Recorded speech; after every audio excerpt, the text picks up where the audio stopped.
पराये पुरुष से लगाव। Hot Hindi stories. मेरा गोरा रंग, बोलती आंखें, कंधों तक बल खाते बाल, चौड़ी छाती, पतली कमर और चिकनी सुडौल जांघें सभी को लुभाती थी। पुरुष मेरे सौंदर्य को देखकर कहते हैं लड़की तो किसी रसगुल्ले से कम मुलायम और रसदार नहीं है। इसे देखने मात्र से ही जन्नत की सैर हो जाती है। मैं सुंदर थी, मेरी देहयष्टि आकर्षक थी।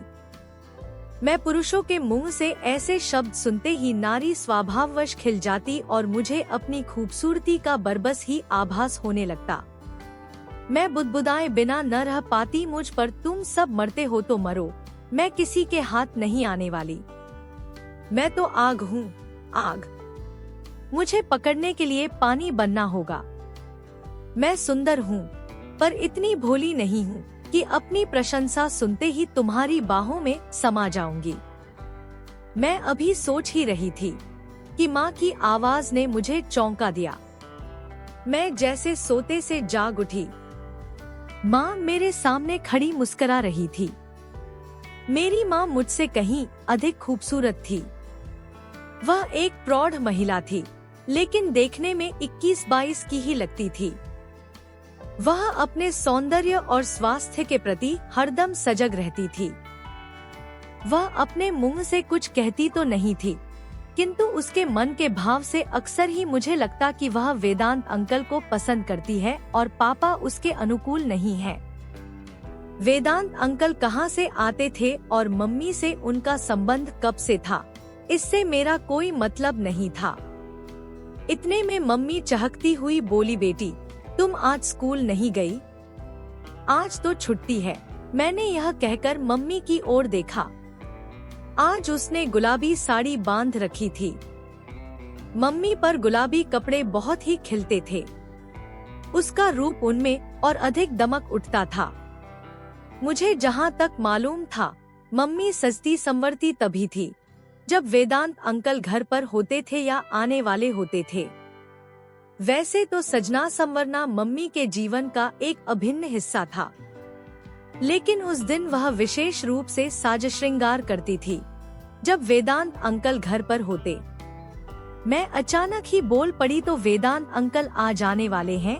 मेरी समझ में यह नहीं आ रहा कि मम्मी पापा के लिए क्यों नहीं सजती संवरती है। शायद माँ के सपनों के राजकुमार पापा नहीं है, वेदांत अंकल ही हैं। वैसे यह कड़वा सच भी है। वेदांत अंकल पापा से अधिक सुंदर और स्मार्ट हैं। अपने आप को हमेशा ही सुंदर बनाकर रखते हैं, कपड़े ढंग के पहनते हैं, और पापा तो बिल्कुल ही ढीले ढाले व्यक्ति हैं। एक ही कपड़े को 2-2 रोज तक पहने रहते हैं। शेव तभी बनाते हैं जब खुजली होने लगती है या उन्हें कोई टोक देता है। माँ को तो चुस्त और खूबसूरत पुरुष चाहिए। वेदांत अंकल चुस्त भी हैं और सुंदर भी हैं।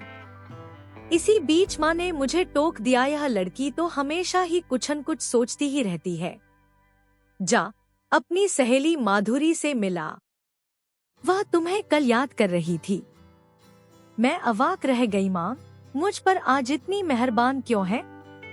अचानक ही मुझे माधुरी के घर क्यों भेजने लगी? आखिर माजरा क्या है? एक साथ मेरे मस्तिष्क में न जाने कितने ही सवाल उमड़ने घुमड़ने लगे, लेकिन मुझ में यह पूछने की हिम्मत ही नहीं थी कि तुम मुझे जबरदस्ती माधुरी के घर क्यों भेज रही हो। आखिर तुम्हारा इसमें क्या स्वार्थ है? खैर, माधुरी से मिलने के लिए तो बेताब मैं भी थी। मैं पैदल ही उसके घर चल दी। माधुरी का घर हमारे घर से पैदल कोई 10-15 मिनट का रास्ता था। मैं माधुरी के घर पहुंची तो दरवाजा खुला हुआ था। मैं बिना आवाज दिए ही अंदर चली गई। घर में उसकी माँ के सिवा कोई नहीं था। माधुरी का भाई देवगन भी नहीं था।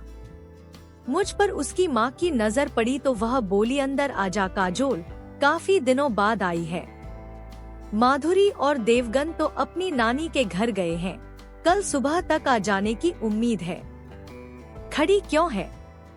आ बैठ तो सही। मैं उसकी माँ के साथ बैठकर भला क्या बात करती।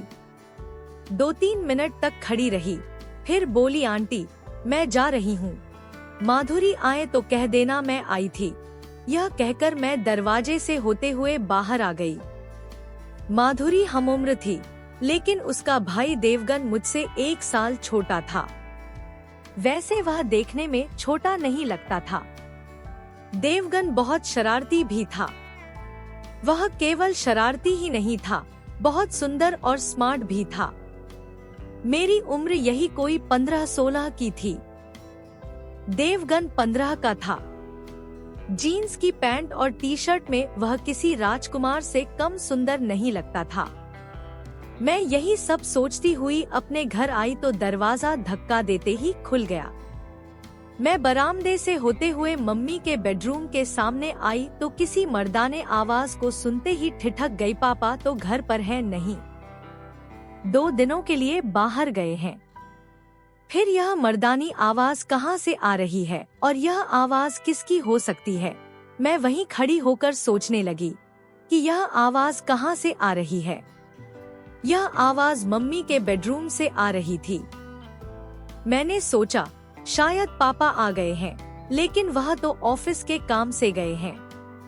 काम बीच में ही छोड़कर कैसे आ सकते हैं?